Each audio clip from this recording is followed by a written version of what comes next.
Welcome to Rune Soup, a podcast about magic, culture, and the paranormal, coming to you from the My name is Gordon, and I shall be your host. Enjoy.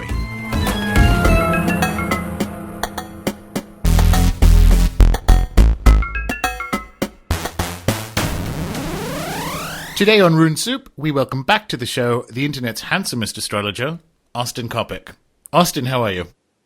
I'm good, Gordon. Yeah, second time now I can say it without it being weird, because we talk offline a bit. But we do. And you can find me at handsomemanstrology.com. That's true. That by the time this one comes out, we can set up a page for it. Yeah. Just glamour shots of Austin. Yeah. All right. Well, good start. Less of a good start, perhaps, to the year. I wanted you back on the show at this exact juncture because we are, in many respects, coming out of some really rough space weather that we spoke about at the beginning of 2016. So towards the end of the show, we will look at the second half of the year. But I thought it might be best to kind of go back over the sort of high notes over, in particular, the last 3 months and discuss that in the context of what's going on in the world and subsequent interpretations. So how do you think you did? Question one. Austin, kind of looking at the space weather for the world. Let's see. Well, I didn't try to nail anything to the day, and so I get some points for sort of the opposite of an A for effort in in some respects. But in terms of seasonal forecasts, I think I did pretty well. This Mars retrograde, which has basically been Q2, brought pretty much exactly what I was thinking it would bring. And those things are a big increase of military action around the Syria situation, which has been happening the last several weeks, even though it's not being widely reported on. A general level of heightened conflict as far as the zeitgeist, increased polarization, lots of extra nastiness. And these ones get kind of gross. Well, there's a few. This has been a particularly dramatic Mars retrograde because of the signs it's moved back through. But it's my understanding that, particularly with something like Mars, its effort is particularly painful at the beginning and end of it. And we have just had Brexit and Germany threatening to leave NATO and all this stuff that is not only it is unthinkable or a couple of weeks ago, and here we are in that kind of grinding, ratcheting tension sort of world. Yeah, absolutely. Well, as we're speaking right now, it's the 24th here in Los Angeles, and that means that we're only about 5 days away from Mars's direct station. And so that will be the end of apparent retrograde motion, right? The thing about a station comes from stationary, right? And you can also see it as getting off of one train and getting onto another, going the opposite direction. And so while it's useful to be able to designate the day of a station, which we can do for any planet, it's important to note that Mars is actually not going to leave the single degree that he's in now for about another 2 weeks. And he's actually been in this degree for several days already. And so if we're looking at the station from literally what we can see from the visual perspective in the sky, Mars is basically not moving for 2.5, 3 weeks.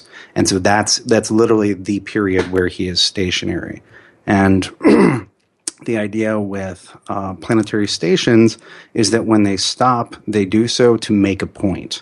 And it's always a point where they're reversing their motion, where they're bringing one arc to a close and then beginning a whole new story. And so, as you said before, with the Mars retrogrades and a lot of retrogrades being more pronounced around at the beginning and the end, that's where the two stations are. And in the Hellenistic material, stations qualified as what was translated by Robert Schmidt as a phasis. And aphosis, well, actually, he didn't translate that's the word, and he translated it as meaning an appearance that speaks, right? And so you have to think about what does the speech of these various planets look like? Like what types of events, events are their language? And so Mars, on a physical level, Mars can be said to have two primary actions. Mars cuts and burns. On an emotional level, Mars separates. That's that's probably the most that's probably the best single word definition of what Mars does, and it can be taken to a lot of different contexts. And so this time it was extremely literal, right? We have the European Union being separated from the UK. Absolutely. And I think in the next few weeks we're going to see inside the European Union, like this is the end for it. With Britain on the way out, there's about 20 other independence movements within Europe that are now saying we should have our own referendums. And so we're on a sort of superstructural level in Europe. We're seeing NATO effectively break apart. The Europeans are bolting from the American aggression towards Russia. So NATO's ending. Europe, obviously it'll take a while, does appear to be separating. And I mean, I view this is a pain is the cure situation. This is much better than having an unelected superstate attempting to, collapse Southern Europe and pick fights with Russia. This is broadly good news. It's just painful because that's how these things work. Yeah, I don't know if it's good or bad news, honestly. Certainly you have your own informed opinions, and I'm always interested in them. One of the things that's nice about astrology is that when you study history and politics through its lens, it never tells you whether it's good or bad. Yeah, fair enough. It describes dynamics. So one of the things that I need to talk about in addition to the Mars retrograde to characterize this period of time is the square between Neptune and Saturn. And so a square is a type of relationship. It means that the planets are 90 degrees away from each other from our point of view. And so this one, this Neptune-Saturn square has had a lot to do with maybe the last 8-9 months of big political themes, and will run throughout the summer. So on a very simple level, Saturn has to do with boundaries, the structures of existing institutions, national boundaries, international boundaries, all this kind of stuff. Saturn solidifies and defines what's on both sides of a wall. Whereas Neptune's function is to seep through the cracks. Neptune's function is to dissolve, not smash, but dissolve structure. Saturn corresponds to our understanding of what people call like reality, like solid things which have to be picked up and moved or gone around or broken, right? Whereas Neptune, being a planet which is invisible to the naked eye, as well as having other qualities, Neptune's function is to sort of preside over that really big, far out sphere, right? Neptune is as far as you can go within the planetary world in our solar system. And so Neptune corresponds to the imagination, to dreams, to vision, to delusions, to madness. And so when you have Neptune in a hard aspect, either a 90 or 180 degree angle to Saturn, what you generally have are periods where what is real and what is imaginary become much more difficult to distinguish. In addition to that, you also have boundaries become really cloudy. What am I a part of this? Am I on one side of the wall or another? Is there a wall?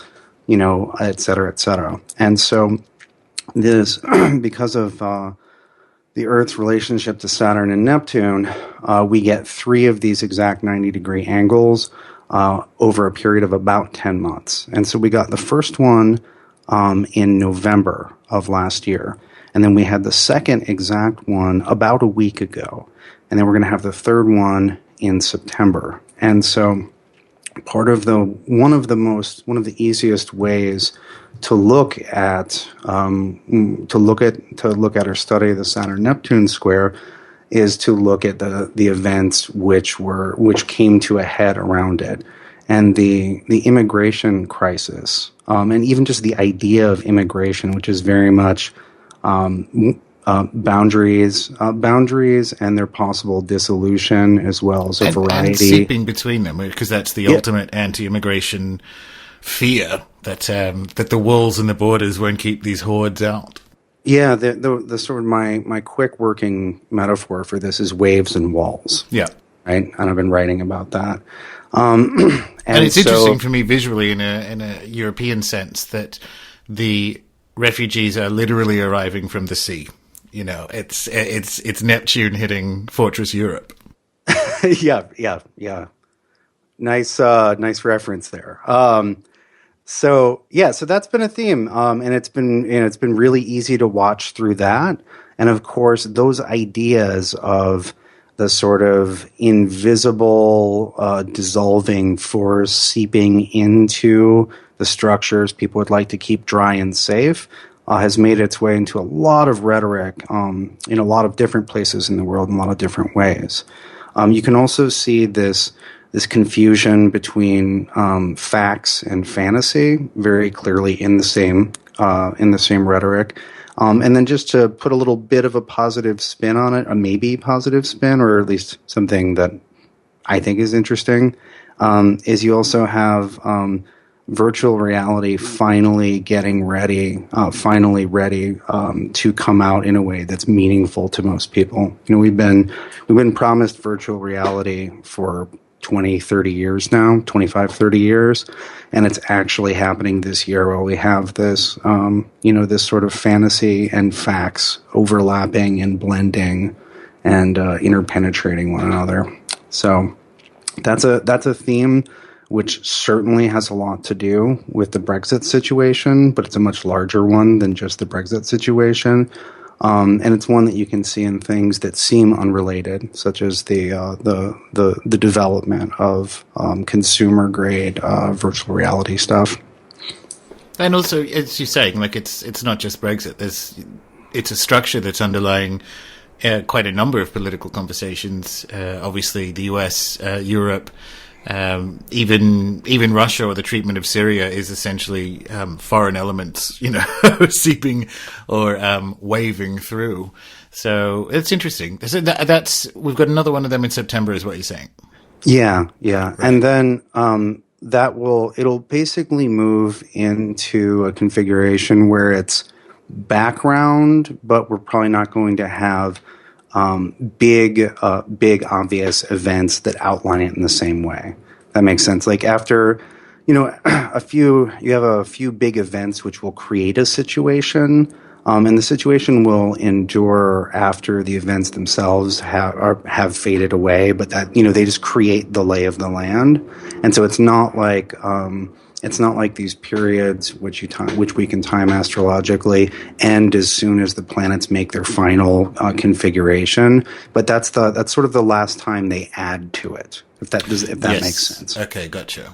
And so that's basically a theme for the rest of the year. It was a theme from basically Q4, maybe really let's say September of 2015, and it'll basically run until the first quarter of 2017. So like echoes. Yeah. Well, and so that's sort of the background, right? Because the one way to look at astrology is that it provides us a clock with many hands, maybe 7, maybe 9, depending on how many you like, but at least 7 hands, and each of those moves at a different speed. And so it's been Saturn-Neptune time the whole year, and then Q2 was Mars time. And so that Mars, all of this fiery rhetoric and nasty dog fights took place against the background of the waves and the walls. Gotcha. Well, I mean, we were sort of talking offline about this. There's been, just to go back to the Q2 space weather, it started off with, I think, was there a maximum of 5 retrograde planets at once, or was it 4? I believe it was 5 at one point for about a week or two. But you were saying it's less impactful when it's the larger, outer, slower moving planets. Oh yeah, we were talking about this. So right, there's a big difference in the retrogrades of the planets which are within the asteroid belt, Mercury, Venus, and Mars, and those which are outside the asteroid belt, Jupiter, Saturn, Neptune, Uranus, etc. And the difference is that the planets with the outer planets, the ones that are outside the asteroid belt, go retrograde extremely regularly. They're all retrograde about 30 to 40% of the time. The percentage of time goes up as you get further out, and it's basically the same time every year. And it'll move a week or a month or whatever every year, but it's very regular. And so because it's very regular, for example, Saturn has been retrograde during Q2 for the last several years in a row, and it's retrograde for 3.5 months at a time. And so you get this regular tidal motion, and because it's regular and because it's tidal, it kind of, how should we say, the creatures on the shore adapt to the tide. It's not like, holy shit, the tide's coming in, holy shit, it's going out, like, and here on our shore, our terrestrial shore, our Plutonian shore, we just kind of move with that. It's not a disruption to our regular rhythm. Whereas Venus and Mars's retrogrades are much more irregular from the point of view of a year. You don't have a Venus or Mars retrograde every single year. Whereas you get 3 Mercury retrogrades, and then you get 1 of each of the other planets. And so between Venus and Mars is actually the most irregular, the most mathematically irregular, the most inelegant of all of these synodic cycles. What's interesting, you or some of your listeners may have seen some of the beautiful designs that the synodic cycles make when you graph them out. Mars's is not beautiful because it's not regular. Even though you have one roughly every 2 years, they won't happen in the same space regularly. The one that we're just kind of getting done with right now, the last time Mars retrograded in about the same part of our sky was during the second quarter of 1937. So it's been quite a while since we've done this version of things. And we were talking earlier that that's one of the sort of visual indications of Mars's violence. It's because Venus does that sort of lovely pentagram kind of star petal shape. But Mars, I don't know if you've ever seen those experiments where they gave meth to spiders and watched them spin a web. That's more like what Mars is doing, and it's a bit more violent compared to the elegance of the other planets. Exactly, and that's there's a strong argument that's part of why Mars means what it means. Right, like it breaks patterns, it cuts, it severs. If it was, if it was a planet whose motion was exceptional because of its beauty and symmetry, then we would have the meaning wrong. Right, that's not what that hand of the clock would indicate. But yeah, it's Mars's retrogrades are disruptions of business as usual. And there's been some, obviously tragic, but some fairly extreme alignments. Let's talk about Mars retrograde in Scorpio and a couple of the things that you observed, obviously after the fact, that are examples of what can happen with that kind of space weather that we are mercifully coming out of. Well, so one of the things that I observed before the fact that I'm very displeased has a resonance with this time is that so when Mars is retrograde at the end of Scorpio, that puts the planet directly across the sky from a fixed star named Caput Algol. You've heard of Caput Algol? I have, but it's a pretty famous one. It's the Gorgon's head to the Greeks. It's Ras Al Ghul in Arabic, which means the head of the ghoul or the corpse eater. It's also just called the demon's head. It's a fixed star It's a fixed star in the constellation Perseus, which has a really fearsome reputation. And one of the reputation generally revolves around the image of it being a decapitated head, and Medusa's head, and speaking to extreme nastiness. Although in certain planetary magic talismanic protocols, they also suggest you make a talisman of Kaput Algol to protect you from extreme nastiness. So there's sort of both sides of that. But anyway, so with Mars opposite Algol, when that happened with Mars retrograde opposite Algol, last time that happened was in 1937, and that was the bombing of Guernica. Right, famous atrocity. It's a bombing of a Spanish town by the Luftwaffe in, I guess, preceding World War II, but as part of the Spanish Civil War. And so I was really hoping that we would not have an event which rhymed or resonated with it when Mars did that this time.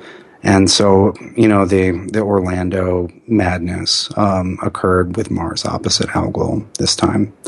I was concerned that we would see that in Syria. I was like, civil war, third parties intervening. And, who knows? It seems like there hasn't been a lot of great news coming out about it. Maybe that has happened and I just didn't hear about it.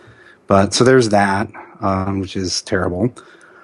Sorry, what was the original question, Gwen? I'm getting a little meandering through the halls. That was the piece we were looking for, and on that kind of like, heavy note, perhaps we should look at H2, and please tell us, Austin, it's going to be better than H1. It is. Yay! I would say that other than a certain part of August, I think we've reached peak shit show, which is good. When things are, when the space weather is as bad as it's going to get, that means it's going to get better. So let's see. Let me look at my notes here. All right. Well, so if we're looking at Q3, right, the summer doesn't introduce new challenges or problems, but that's the season where we have to work out all of the implications for what was introduced in Q2, right? Yeah. That's very obvious on I think just if you look out at what's happening level, and that's also very clear in the sky. So when you look at a planet's place on the ecliptic, which is what a chart is, when you look at what part of the circle the planet's in, and you see it do a period of retrograde motion, what that means is it goes forward, then it goes back, and then it goes forward again. And so what that means is you have a little wedge of space that gets 3 times the amount of attention, or that the planet passes through 3 times. Now, with Mars at his direct station right now, that means he's gone forward and he's gone back, and now he's getting ready to do the third lap. Getting ready to do the third lap over that particular territory, the third pass over those same issues. Right. So in a sense, we have to go over all of this again, but having hopefully learned some things, and with some things having been resolved. And so that it will take us until the basically middle end of August. And it's also with a bit more, instead of headwinds, a bit more tailwinds, picking up tailwinds starting from dead calm. But that's my understanding of it, correct? Given that Mars is sort of that source of energy, and in that retrograde, which we've been discussing the other day, trying to get projects out the door, it takes about 1.5 to 2 times the effort it would, because you're sailing into the wind rather than with it. Well, yeah, literally the direction of that energy is retreat. And so on a personal level rather than a gory collective one, Mars retrogrades often make it difficult to just push forward and kick ass.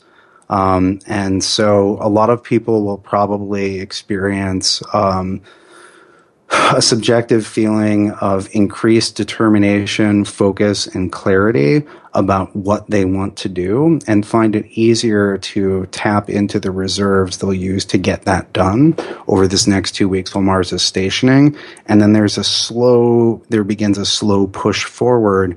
And not only is it forward motion, but it's forward motion that is increasing in speed, right? So that's acceleration. And if you think about what the experience of acceleration is like, that's so different from slowing down or trying to walk backwards and reposition, right? Yeah. So we're all gonna. It's on that personal level. If you've, like most of us, been struggling with with the headwinds, it's now there's no winds, and it will start to pick up in the same direction as you and increase. And that's the kind of Mars story as it goes back over the same territory. Right. And just getting faster and faster. And then the most interesting thing over the summer is that right when Mars gets to the point that he turned around at, the point where he turned retrograde in the middle of April, right? So if you imagine you imagine you're walking down the road and then you're like, oh, got to turn back. And then you do this long retreat.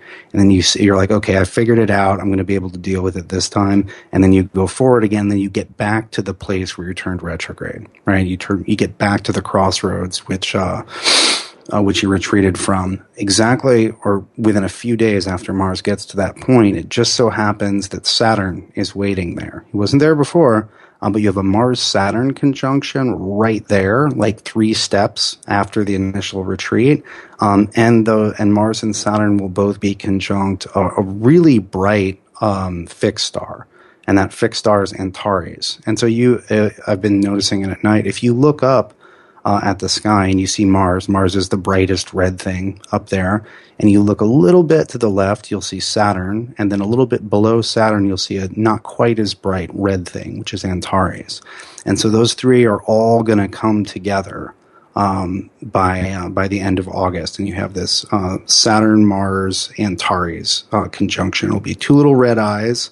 And sort of a duller yellowish, brownish Saturn colored third eye.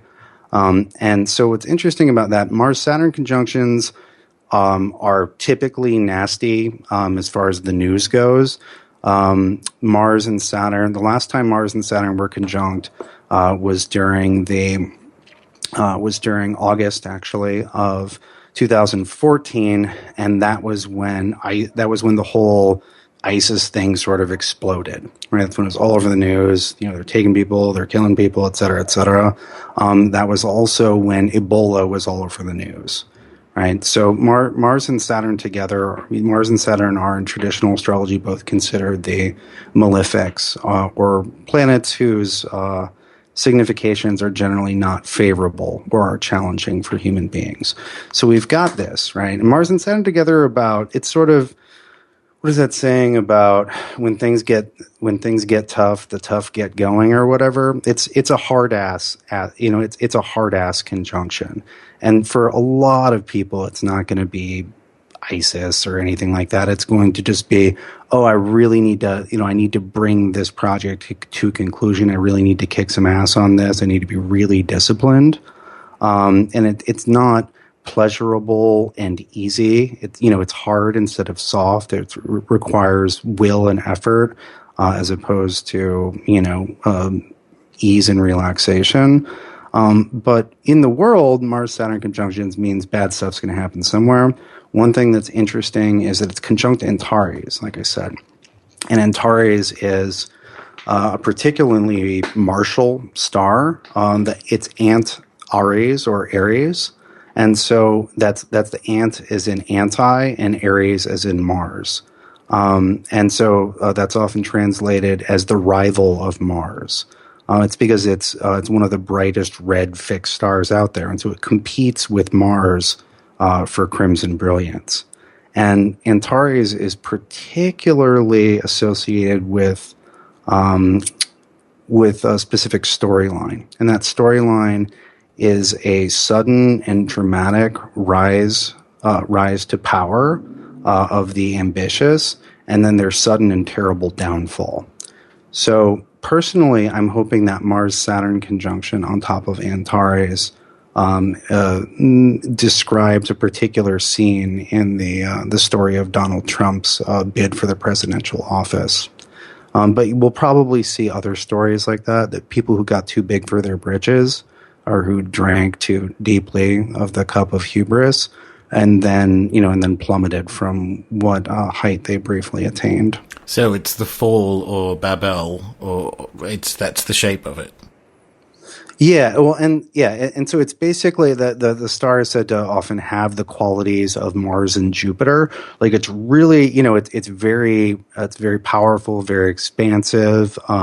There's a lot of strength there, right? And that one might tap that more carefully if when we're doing it intentionally. But as an omen, right, as a sky omen or as a signal of what stories are due to unfold. It's definitely people who've exceeded caution and good taste in their ascent will be due to be taken down a peg. To be fair, that could also be Hillary getting arrested. If you're just talking about exceeding caution and good taste. Right. It's the same story. Yeah. Yeah, absolutely. Interestingly, Martin Armstrong's economics confidence model has a turning point in that week in August. So I think you may be... If those two things correlate, we would maybe be describing, yes, a late entrant and ignominious exit of a presidential candidate.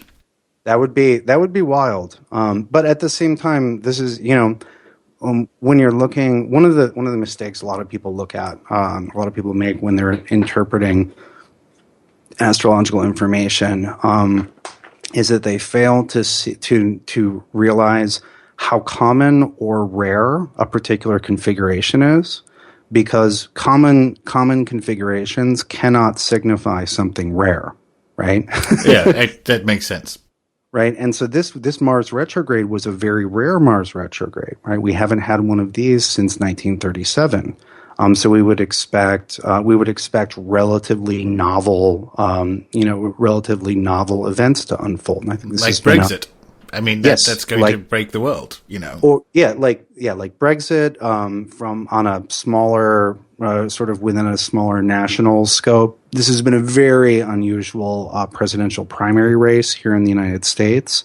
Lots of unusual things, right? And that Mars Saturn, the precise parameters of that Mars Saturn Antares thing, that's really rare. And so it's quite possible that we will get unprecedented events, but, or at least, not precedented within, the last 50 years or whatever. But one of the difficulties about looking at something in an extremely irregular cycle like that is that we can't go back and look at precedents. One of the wonderful things about saying okay, what's it like when Saturn's in Sagittarius? We can just go back every 29.5 years, look at a 2.5 year chunk of time, and we can do that for 100 years or 300 years and be like, oh, these are the similarities. It's very clear. But so the most unusual things, which are, of course, the most interesting things, right, which are our black swans, right, they're harder to study in astrology because of the lack of precedent. You can't apply the last 3 times it was like this quite as easily. You can look at Mars. Anyway. Yeah, no, that is. So I follow a lot of time-based models. This is why we get along so well. And if you look at the technical trading models for world markets or anything at the moment, it's the same situation. It is entirely unprecedented. So you can't go back. You can't look at. Certain currencies are supposed to go up as commodities go down, and these things move with the pattern, if you will, of outer planets. They don't at the moment. The sort of economic planets are in extremely rare and unprecedented conjunction, so you can't sort of do the same backcasting to get an understanding of what the shape is. It is interesting that this is happening in technical trading models at the same time it's happening in the sky. Since there's been Wall Street, people have been trying to work out what the correlations, if any, between astrology and market moves are, and there probably isn't, except when they're unprecedented, and then there is. Well, I'm not primarily an a financial astrologer, but I know several who have a lot of really reliable indicators. Oh, sure, absolutely. And actually, what's really interesting? So one of the financial astrologers who I have the most respect for is this guy named Ray Merriman. And Ray Merriman, I remember reading back in like the mid 2000s. He was giving people, the advice he was giving people was to get out at the peak of the U.S. housing market, which I believe he said was going to be like the end of spring 2006. And then brace for a shit show 2007, 2008. And, it made me wish that I had money to invest. Yeah. But what was interesting is that he and a number of other people who called that configuration, by the way, that configuration is a really simple one. Basically, whenever there is a grand cross or T-square between outer planets in early cardinal signs, the U.S. has a recession whose depth tempts us to call it a depression. It's only happened a couple times. Happened in the 1870s, happened in the early 1930s, and then it happened again 2008, 9, 10, 11. But what was interesting is that what he admitted, and he said a number of his other colleagues had gotten wrong, was they didn't think that there would be much of a recovery. They thought that it would take 5, 6, 7, 8 years, whereas there was a reasonable level of at least what looks like bounce back, within 2 or 3 years. And also, because this is something that I think is worth belaboring, as a lot of people out there seem to think the US is heading into some sort of financial calamity. There isn't one of these grand crosses on the horizon, is there? No, there is. What I will say is that not this year and not 2017, but 2018 to 2020, we have Saturn back in Capricorn. And Saturn in Capricorn is one significant stressor on just by itself on the United States economy. Anytime you have an outer planet in, let's say, the first 10 degrees of a cardinal sign, cardinal signs are Cancer, Capricorn, Aries, and Libra, that's stress in and of itself. And so that might be, that along with some other things, might be indicators of a recession, but not like a carnival-esque disaster, at least for the United States. Yes. Well, I mean, that again completely and perfectly aligns with Martin Armstrong's model that he's been talking about since the early 80s, because America is going to do better as the rest of the world collapses between now and 2018, and the world's money rushes into the US, and it's in that 18 to 20 that the monetary system and the world has to change as a result of this fact, which is one of the things that happened after World War II when the US had all the gold and there was US dollars everywhere. And it's one of those very rare financial imbalance situations. So it's interesting that that's where that's coming from. But the good news for people out there who are worried that the US is about to tip over an economic cliff, it's not. It's the place to be right now. I think we're definitely due for some little corrections, but I don't think the ground is going to split open. No, you're not going to be walking across the Dust Bowl looking for work as an undertaker. That sounds like a good comic book series. I think I stole that from. Did you ever watch a show called Carnivale or Carnivale? I think I stole it from that. Yeah, Carnival. Yeah. That was. I don't think they were. I don't think they were undertaken. I don't think it was a performing. That might have just been an embellishment. If anyone wants to give me a job writing for Carnival. Well, funnily enough, we've been talking about the correlations between different timing models, which moves us into. Actually, no. Let's close out 2016. So. Okay. Yeah. Yes. So basically, summer not so bad, but we got to clean up whatever Mars stuff. Right? Whatever Mars stuff came up during the second quarter, we got to clean that up in the third.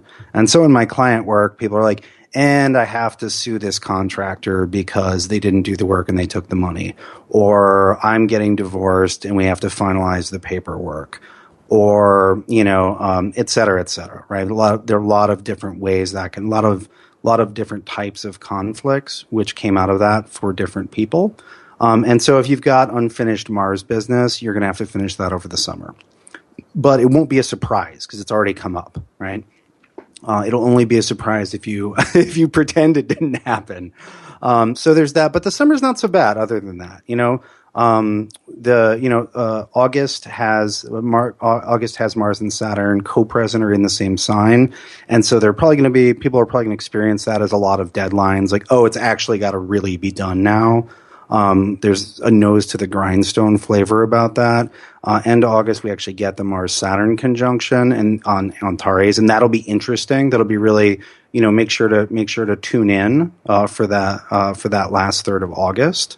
And then September is just full of changes. September is like a huge pivot month. We come to the end of a lot of storylines that have defined this year in September. So Mars finally leaves Sagittarius. So we're on to totally new territory with Mars for the first time in a long time.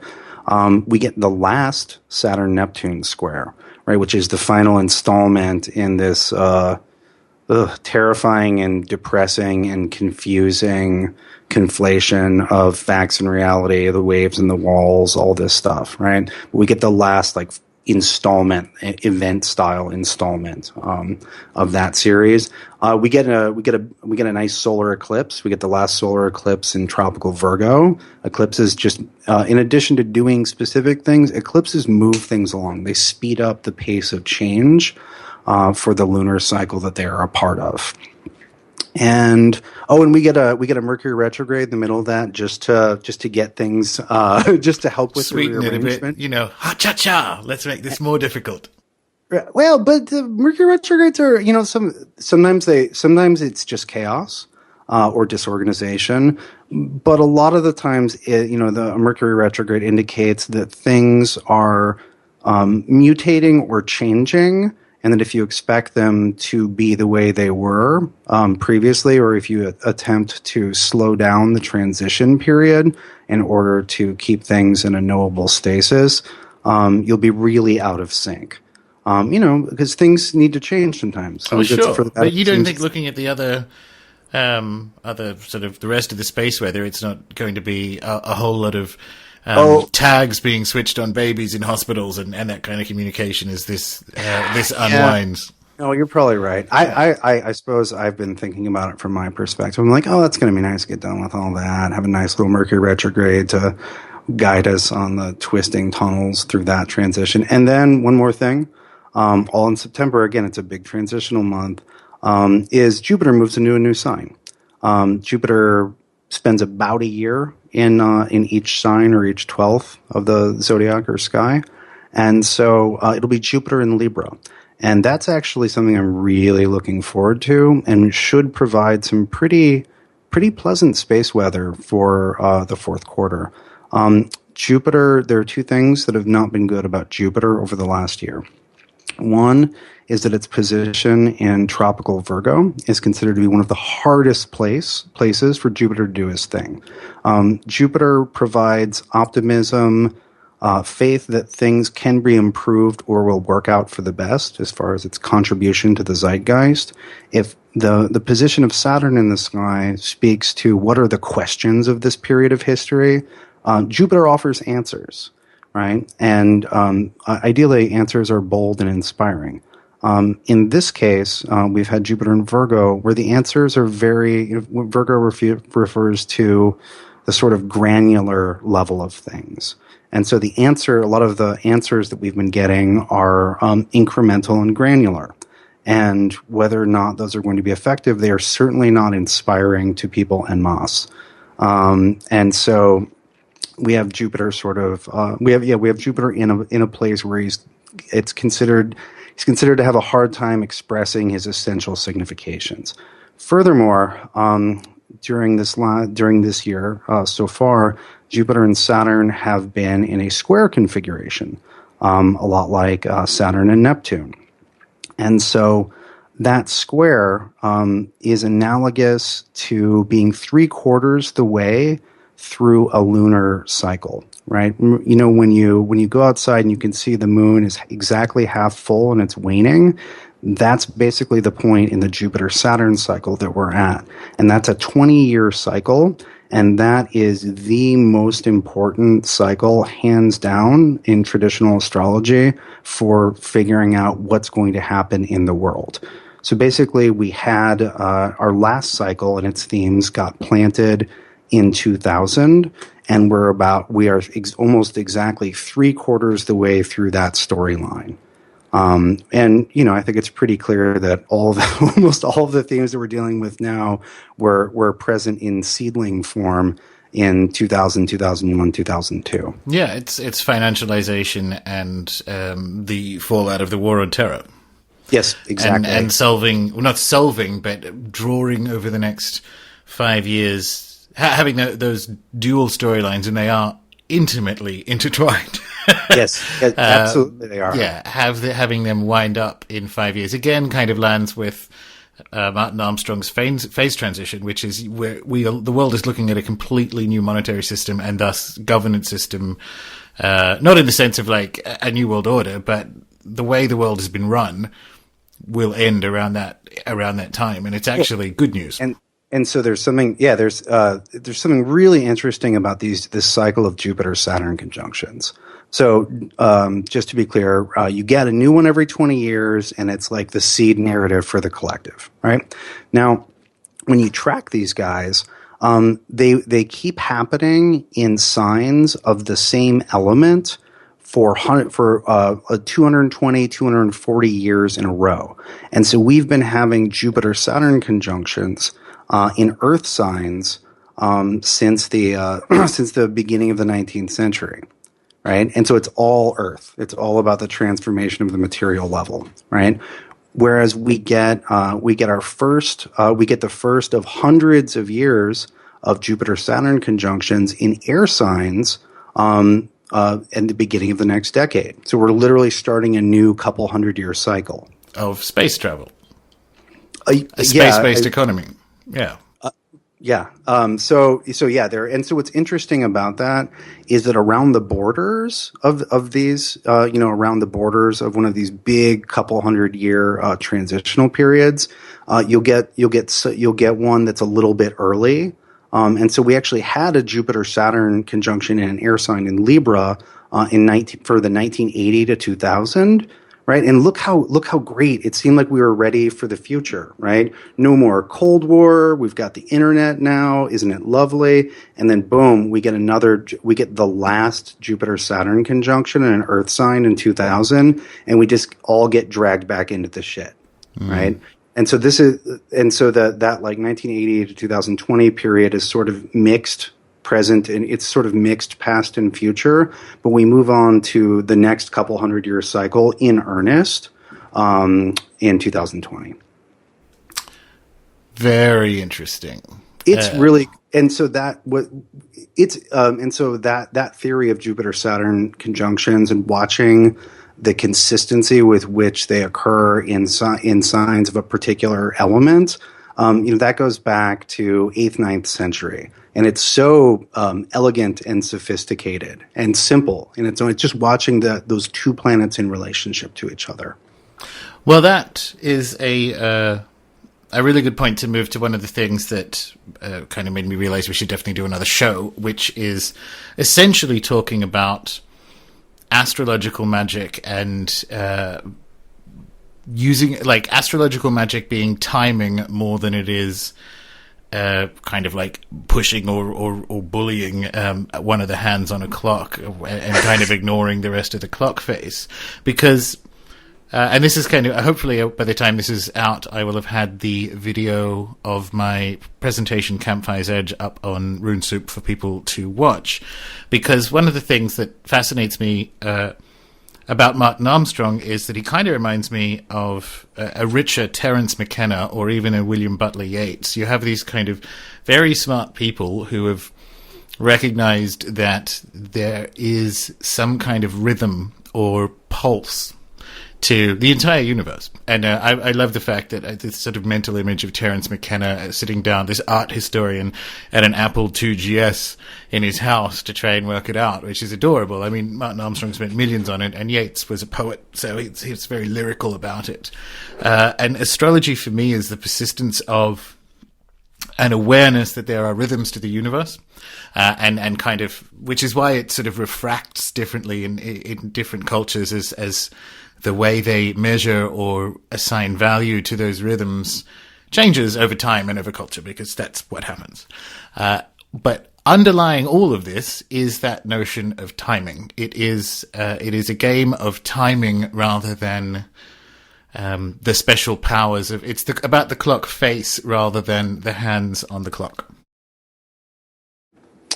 Yeah. Well, so in defense of picking the perfect moment to, awaken some object as a planetary talisman, part of what you can do with clocks and calendars is that you can figure out when the fruit is ripest, right? And so if you're looking at harnessing or working with particular planetary currents, then knowing when it's peak ripeness, when the fruit is just perfect, is very helpful. That's timing, though. That's not it is timing. And it's not bullying the clock at all.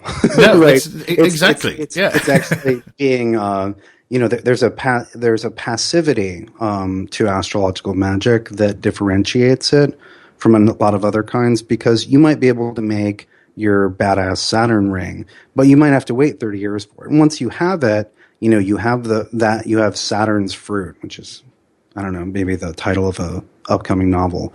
You have that fruit, and if you made it in an enduring material, then you can have that for a long time and utilize it. But you have to wait. There's this almost agricultural, vegetative quality to it. And one of the mistakes that a lot of people make is they just want they try to, like you said, bully the clock. And I've seen a lot of people make what were basically accidental curse talismans because they harvested rotten fruit. That said, there are ways to, and so that's one of the things that really defines we call traditional planetary and astrological magic, like Picatrix through Agrippa. But there are more modern methods, or methods that have become more popular, really lately, where it's like just asking for what favors you can get from those powers within a given time, but not pushing beyond that. There's actually this in an essay an unpublished essay by Al Cummins, who you had on the show. He's looking at the diaries of an early modern English magic practitioner and astrologer. And Mars wasn't in this like great place in the sky. It wasn't the perfect moment. But he had this legal issue that he really had to get solved. And so he literally just did a conjuration of Mars every day on the hour of Mars until it got done. And it was a bit ham-handed. What happened is, according to the man's diaries, is that the warehouse housing the legal documents, which were the cause of the dispute, just burnt to the ground. And so there is this sort of tugging on their sleeve, like, can you help now? Can you help now? Can you help now? Can you help now? Anyway, I think and provides an excellent contrast to waiting for the perfect moment. But again, both of those to a certain degree depend on our ability to know what time it is, to know what kind of action, to know what kinds of actions will be most effective. And even though we can do that in a ritual or talismanic context, Mars, for example, also corresponds to normal actions that we can take. Precisely. So, if you look at astrological magic, the sorceress component of it is under 1% if you're understanding the timing correctly, because we've just spent the last 45 minutes talking about the correlation between the entire planet and this model we have of understanding it, which is this sort of version of astrology we're using in 2016. So, that is how you live most of your life, even if you are the most, dedicated grimoire hobbyist. Not that high a percentage of your life is spent in a ritual space. And when you're out of it, the planets continue to wander. Indeed. Yeah, and so I mean, that's we were talking about this privately a little while ago. One of the qualities which studying astrology should develop in a person. This is one way to see if your astrological studies have been effective. Is you should start to just move in harmony with things, now, which doesn't mean doing what history is doing, but it means dancing in relationship to it. And so what it means is that in practice, you should have annoyingly good timing. Your timing should seem almost magical. Um, For instance, we've discussed Brexiting on Brexit Day, making loads of money from it, and doing spells in the air over Greece for midsummer, sacrificing an entire day, and this is so much better than randomly selecting a planet and getting an Orphic hymn and just really trying to mash it in there, because this is the actual breath in, breath out of a whole universe.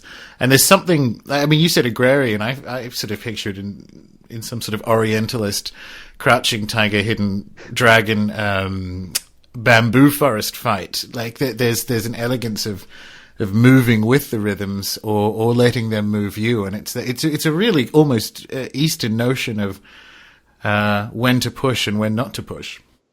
Yeah, when to push and when to yield. They call it in Tai Chi. Generally. There you go. Right, and yielding is not. What's interesting about yielding in Tai Chi is that yielding is done in relationship to the other person. You generally stay. They call it staying sticky, where you've got contact with them and you can feel some of their micro movements, and you can also maybe feel the direction of their energy and some evidence of their intentions. And yielding is letting them do that while staying connected. Running away is not yielding. This isn't yielding as in I give up. It's yielding as in understanding what the intention is and staying connected to it while it goes along its course, and then maybe making micro adjustments to make sure that arc doesn't end up kicking you in the nuts. But there's a conservation of yang potency, right? There is yang in Tai Chi. It's not all yin. It's not all passive, but they're very picky. Tai Chi practitioners are very picky about when to actually use their yang, right? When to actually try, right? When to try hard, when to push. It's funny that you bring that up, because I had in my notes, or when I was preparing to speak to you maybe an hour ago, I was thinking about when do you push, and I was thinking again in a Tai Chi metaphorical context. You only try to push someone, right, once they're off balance. When a situation is volatile or imbalanced, you can use very little force to move it. When a situation is fixed and rooted, you have to push so hard to create any change in that situation.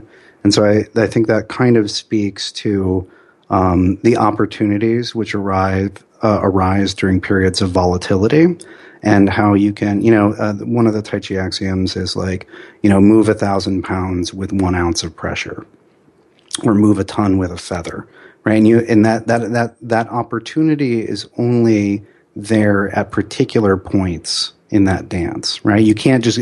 The idea isn't you don't just get good at Tai Chi and hit things with feathers and they go flying. Right, Exactly.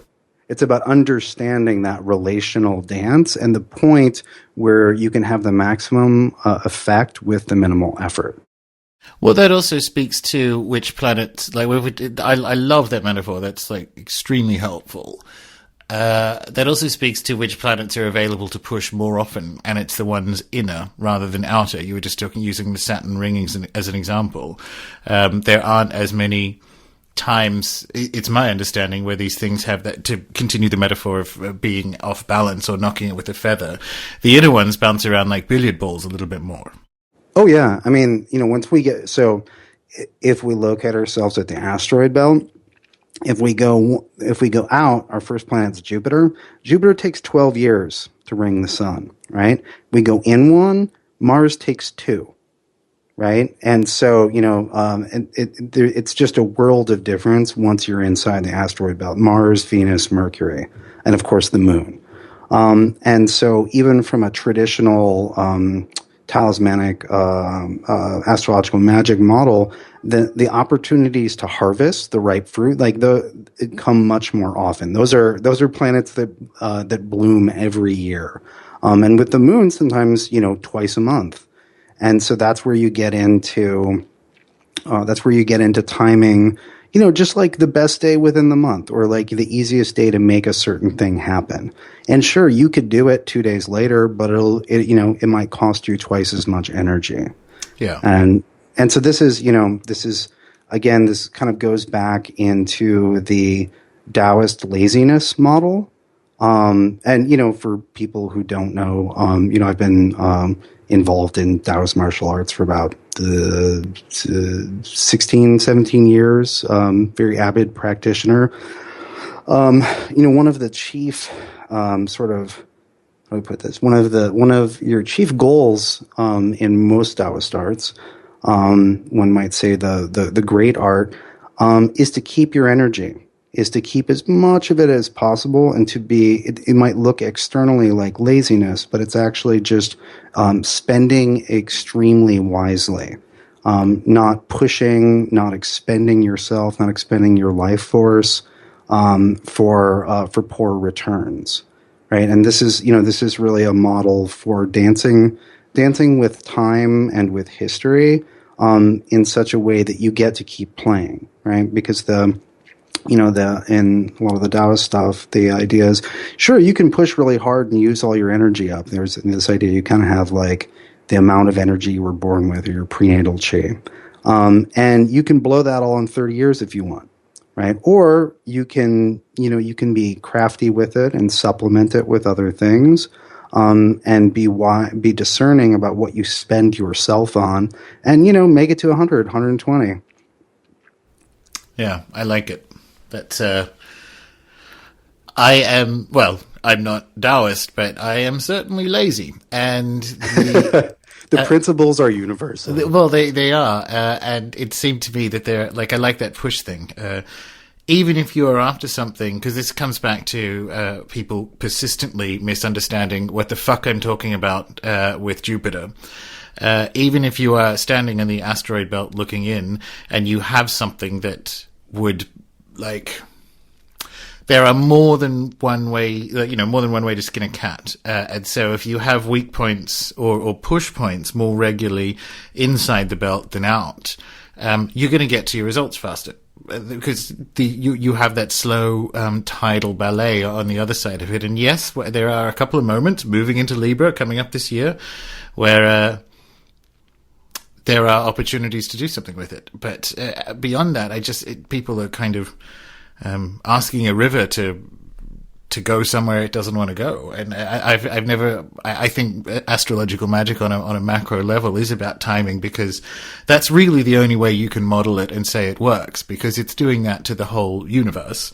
A few people are aware of it. It's not like a shop where you could go in and get things.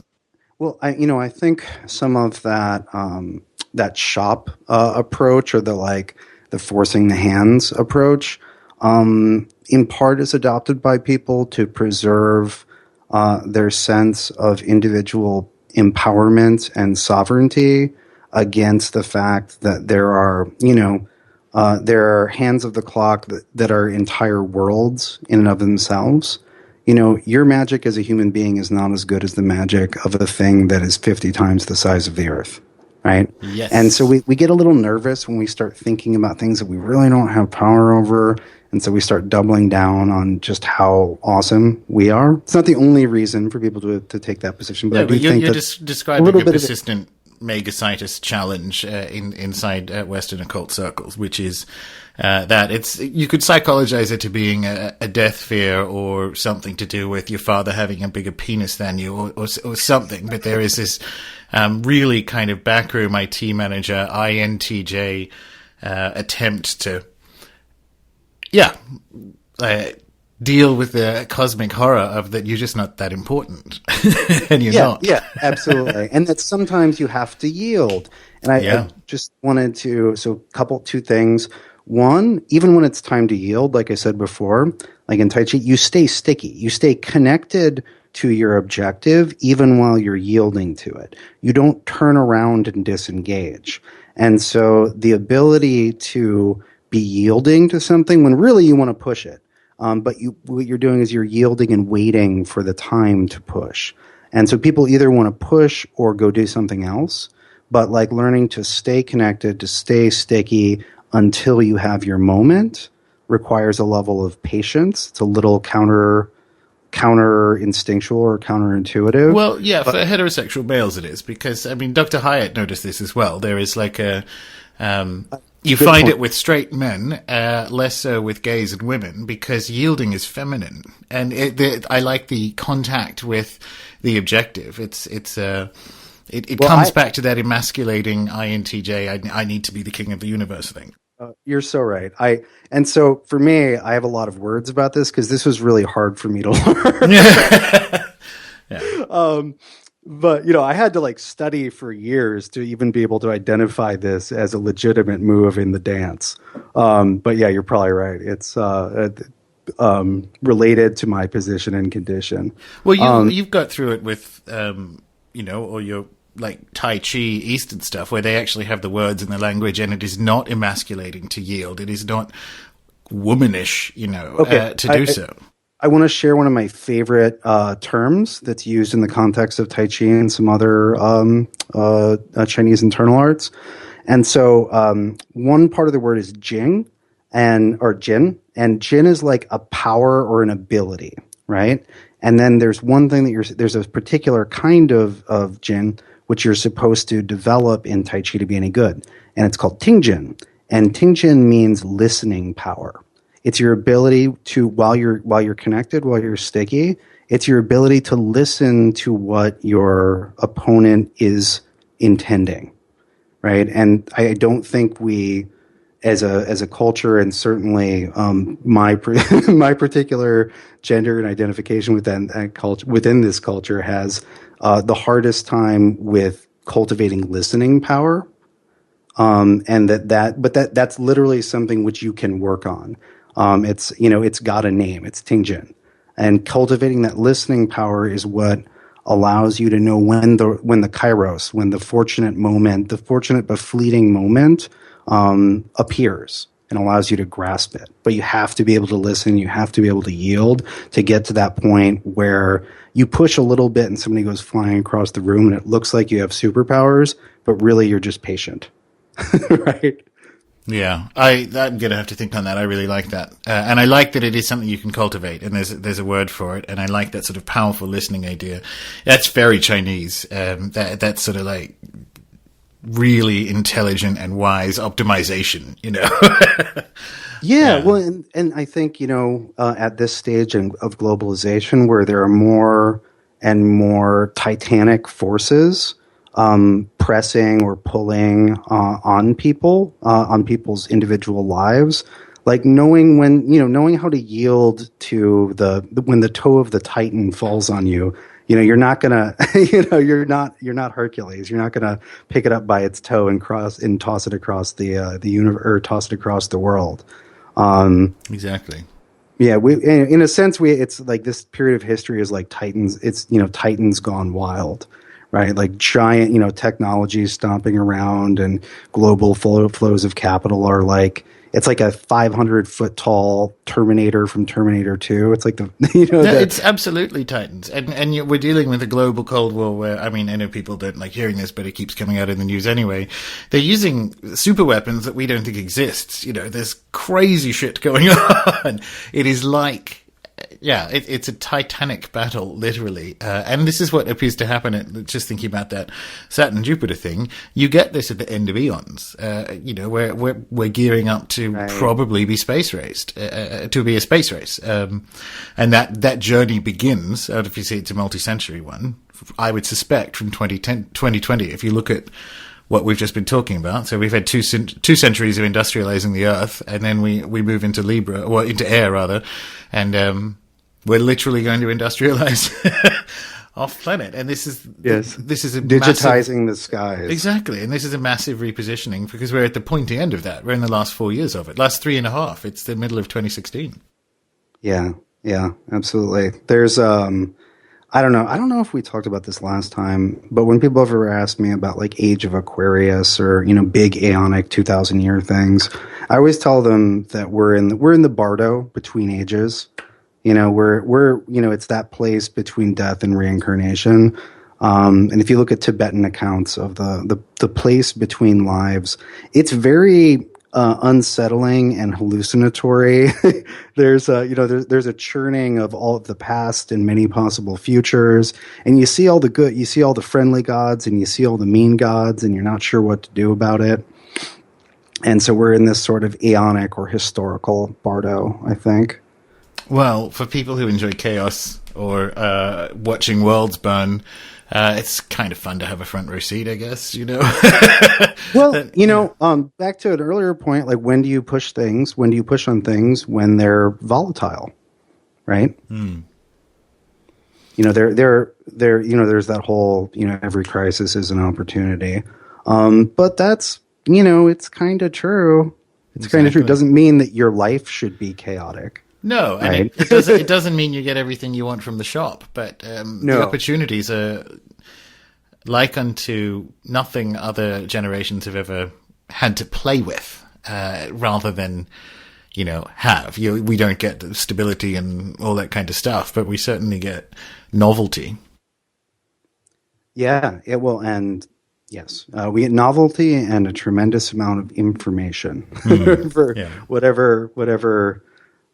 For all the good and bad that does for us. So I wanted to jump back to one thing just about the difference between working with the planets inside the asteroid belt versus outside. Yep. And talking about magicians working with Jupiter. Because I noticed this, I don't know, maybe 15 years ago, because I came to magic as an astrologer. That was my angle of entry, right? And so I was like, why are all these people trying to get Jupiter to make them rich? If you look at Jupiter's significations, Jupiter has like a comfortable level of wealth as a second tier signification. Jupiter is mostly about the priest class. In most traditional texts, Jupiter speaks to the nobles, not the king, but the nobles and the priestly class. It's the people who have the leisure to sit around and speculate about things and become learned. But there's a level of material leisure that is part of that. But the core of Jupiter's significations is being able to do that kind of activity. And it certainly can correlate with wealth or suggest wealth, but that's not a primary thing. And then what I wanted to add to that is I've done, a course of about 2 years of Jupiter work. And there are occasional peaks where something really good happened because I did this thing with Jupiter. Mostly it's been about steady growth. Jupiter, because Jupiter's got a 12-year cycle, it's about it's generally about steady expansion and lawful growth. It's not pulling a rabbit out of the hat. That's not, no. If you need that, that's not what it's about at all. And I think steady expansion and growth doesn't describe our economic conditions. One can be a tiny individual node that exhibits those characteristics within a chaotic system. Potentially, yeah. I mean, you got me. As I said, I don't think asking hands on a clock for treats is optimal magic. It just doesn't, align with them, step into their rivers, yes, but rivers don't turn blue when you ask them. Anyway, but I find the Jupiter wealth alignment, but It's ahistoric because it's kind of coming from a couple of centuries ago. It's not looking at the full the full kind of horse race of what Jupiter is and has been, which is fine. And I mean, my observation was that it isn't the best, even if it's a planet of expansion. But you're right, it's a nobles and priestly class thing. But even if it isn't, or even if it's a planet of expansion, it aligns with.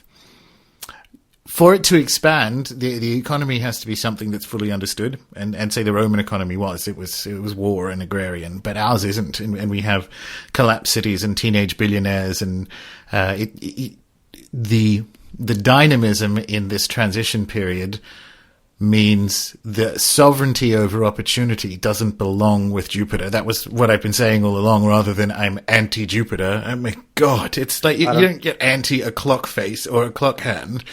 It's the alignment opportunities for wealth are with other clock hands.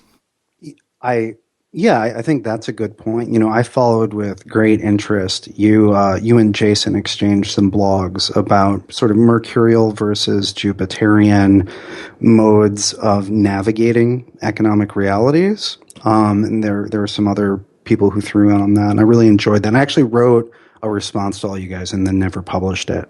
But I'm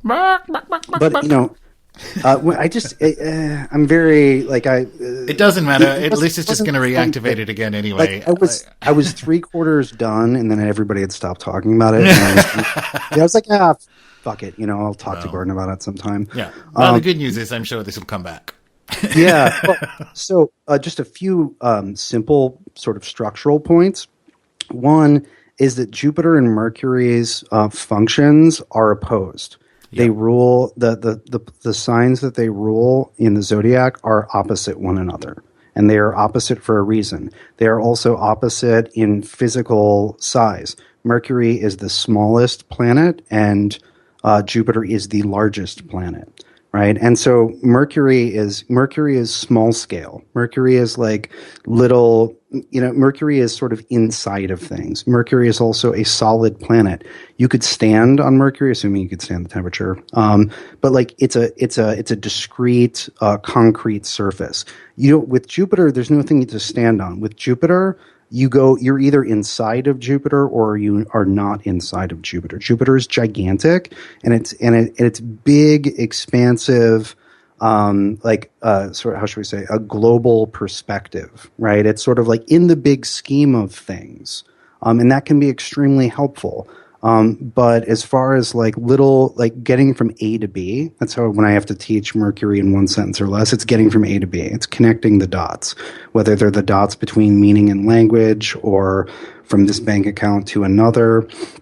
But they're opposed functions. And so, the tendency is for people to side with one or another because they can be very difficult to reconcile. Well, with Mercury, you also have the skeptical, whereas Jupiter is the capacity for belief, and those are opposed at a lower level. They are. I think where I've been misinterpreted is it's not like I have if you view it ionically, I think the opportunities, given that they are in communications technology and the rise of the internet and so on, viewed ionically, the opportunities fall under Mercury's domain. It's not a question of picking a team for me. It's just with the Jupiter stuff, it's like Boone in the Grimoires. It's like the kind of what we were talking about before about pushing and creating negative talismans rather than positive ones, because it's this lookup table and a shop, and you go, all right, well, I'll pick this one, and all you'll do is look up the hour and do like an Orphic hymn in a Jupiterian hour and think, great, done, money please. And you go, this is not,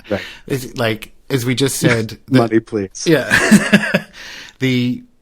The potency in this system is in the timing and the elegance of positioning yourself rather than have the universe position around you. So it's not even like honestly, some of not Jason. Jason's obviously very intelligent. It's just some of the peanut gallery commentary was disappointingly narrow. I went to the shop and I asked Jupiter for something and I got it, so it works. Right. And that was not, it's not like, and suddenly that made me anti-Jupiter, and you go, you idiots. It's a whole clock. It's not one hand. Yeah, well, and so totally valid points. I agree that certain time periods absolutely favor certain planetary functions, and I would add to that the natal chart.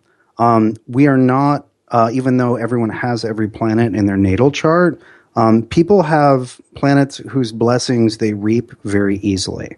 Some people, even if it's out of phase, like let's say Jupiter is sort of out of phase in this particular period of time and Mercury is in, if you're naturally set up with a great Jupiter, it's really easy to keep track of that hand of the clock, and you just tend to get those benefits seemingly automatically because you're just moving to that rhythm. Jupiter's going to work great for you, and then vice versa with Mercury. And that part of if a person is exploring planetary magic, understanding which hands of the clock they naturally move with, because you're going to get the best rewards out of those. And you can also expect rewards on a time frame that is similar to those. If you are a child of Saturn, congratulations, your late 30s are going to be great.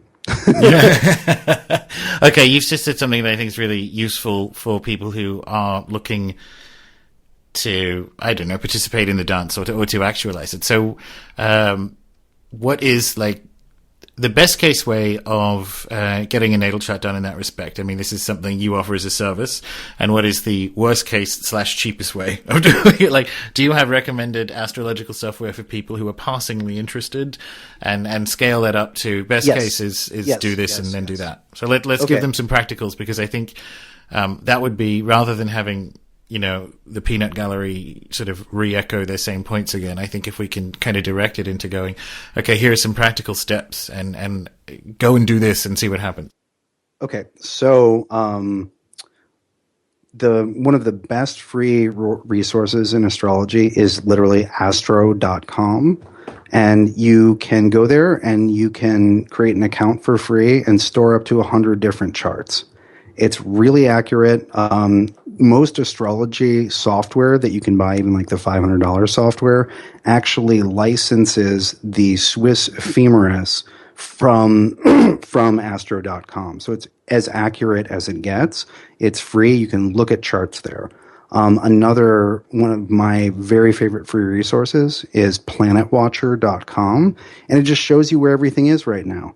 And then you can click forward or backward dates, months, years, et cetera, and just see where things are and where they're going to be. I have it open all day, every day. Once you have a chart, in order to figure out who's on your side, which powers you will experience as wrathful and which is merciful, you need to look at you need to look at a version of. It's a procedure that people have been doing for a very long time. It's generally they call it finding the al-mutin of a chart, or in Arabic the al-mubtaz. And in al-mubtaz just means who's the winner, who's the best place at any given time. And there are I don't know where you'd find the complete procedure for that, but a lot of the time it's really simple. Is if a planet is in the sign that it rules, or its exaltation, and it's in an angular house, then it's probably the al-mubtaz. Gotcha. But like, if they're after that information, they need to go to, what was it, handsomemanstrologer.com? Yes. Yeah, handsomemanstrologer.com. AustinCoppock.com. Yeah, handsomemanstrology. That's right. Sorry, I've been typing in the wrong one. These pictures are not what I was expecting. Yeah. But and then the procedure for figuring out which planets in the chart are going to correspond to spheres, which are really easy for you to connect to and which are hard. That you can do that as like you can do that with like a month of astrology if you get the right astrology. That's not a hard assessment to do. I could look at someone's chart and do that in 5 minutes. Cool. Which I've never really thought of offering as a service. If anybody's actually interested in that, we could figure it out. But it's not hard in most cases. I think people would be. I think if you can do a natal chart that actually has here your from a literally a talisman construction and astrological magic perspective, here are your various winners. I actually think, well, I kind of want that, Yeah. I know what, I know which planet it is for you, and I'm not surprised at all. Damn right. Nor do I think any of your listeners would be. Yeah. Um, what was I going to say? But that's actually something you see in a lot of the traditional texts. Is they say don't make a badass talisman for a planet that you're not very good at, right? Like if your Mars is not in very good condition, you're not very good at like, you're let's just say, so if we imagine an amazing Mars talisman as like, some giant anime magical sword, and you have never studied swordplay in your life and don't really like fighting, it makes you uncomfortable even to think about it, you're probably not the right person to be carrying around a giant super weapon, right? And so, there's this idea in a lot of the traditional texts that like don't make a super awesome talisman or tool for a planet that you aren't at least competent at handling. And that those situations can be remediated or overcome, but it takes time to change, to change your natural patterns. And so that is sort of built into a lot of the traditional material. Cool. All right. Well, what else you got going on, Austin, as we wind up the show? I believe you have some things people might want to hear about. Oh yeah, I've got a couple things. Right now I am putting the finishing touches on a collection of essays on astrological magic that I am co-editing with Daniel Schulke. This collection, which has yet to be named, well, there are a bunch of names, but they're all terrible. Yeah. This collection, which has yet to find its proper name, will probably be out Q4 this year, hopefully in time for Christmas. And I'm really excited about it. I'm contributing to it. Daniel is contributing to it. We've got a bunch of excellent astrologers contributing to it. Such Any as, other names? Yes. Lee Lehman, Demetra George, Ben Dykes. We have Ben Dykes translating some of the material that the Picatrix uses as source material for the first time. We have several pieces translated which have never been published before. We have some pretty good wizards in there too. We have John Michael Greer, who translated the Picatrix with Christopher Warnock. We have our good friend Jason Miller has contributed a piece. We have Al Cummins, who is on the show. It's going to be, I'm so excited. I'm so excited about it that it has made me nervous about contributing to it myself. Like these are all these essays are so good. I feel like I've had to up my game to even participate in my own project, which is a good/bad feeling. No, very good. Definitely looking forward to that one. Oh, it's going to be so good. And then on a more short-term basis, I'm always reading charts. Yep. I've got a month waiting list is like, I don't know, a month right now. It's sort of a month, 6 weeks most of the time. I'm also going to be teaching a 4-week online class on aspects, which are the ways that the angles by which the planets meaningfully relate to one another. And that's going to begin on July 9th. And then I'm going to be teaching a class I've never taught before, also beginning the next week, so mid-July. And that's going to be a class sort of in relationship to what we're talking about, like understanding, taking a natal chart and understanding that, we all exist within these planetary categories, but understanding what your predilections are, what you're naturally good at, what you're not so good at, and then how to balance those out and how to sort of assess your level, how should we say, assess your level, the health of those 7 spheres, and sort of, some methods, some traditional, some magical, some very mundane, for getting Venus right in your life and getting Mars. This is really well typed. I didn't actually know this, but that's going to be the thing rather than, because you say you've got a wait list for the charts. That's going to be the thing. If people want to look at where they need to optimize from a planetary and talismanic magic perspective, that's what they need to do. They want to get on that one, don't they? Yeah, they do. And, because part of my process for looking at a chart, pretty much the first thing I see when I look at a chart is what is the best thing this chart has going on? What's going to be easiest? What's the strength? And then which planet is the problem child, right? And if you can just mitigate your worst parts and then polish your best a little bit, usually life starts looking pretty good.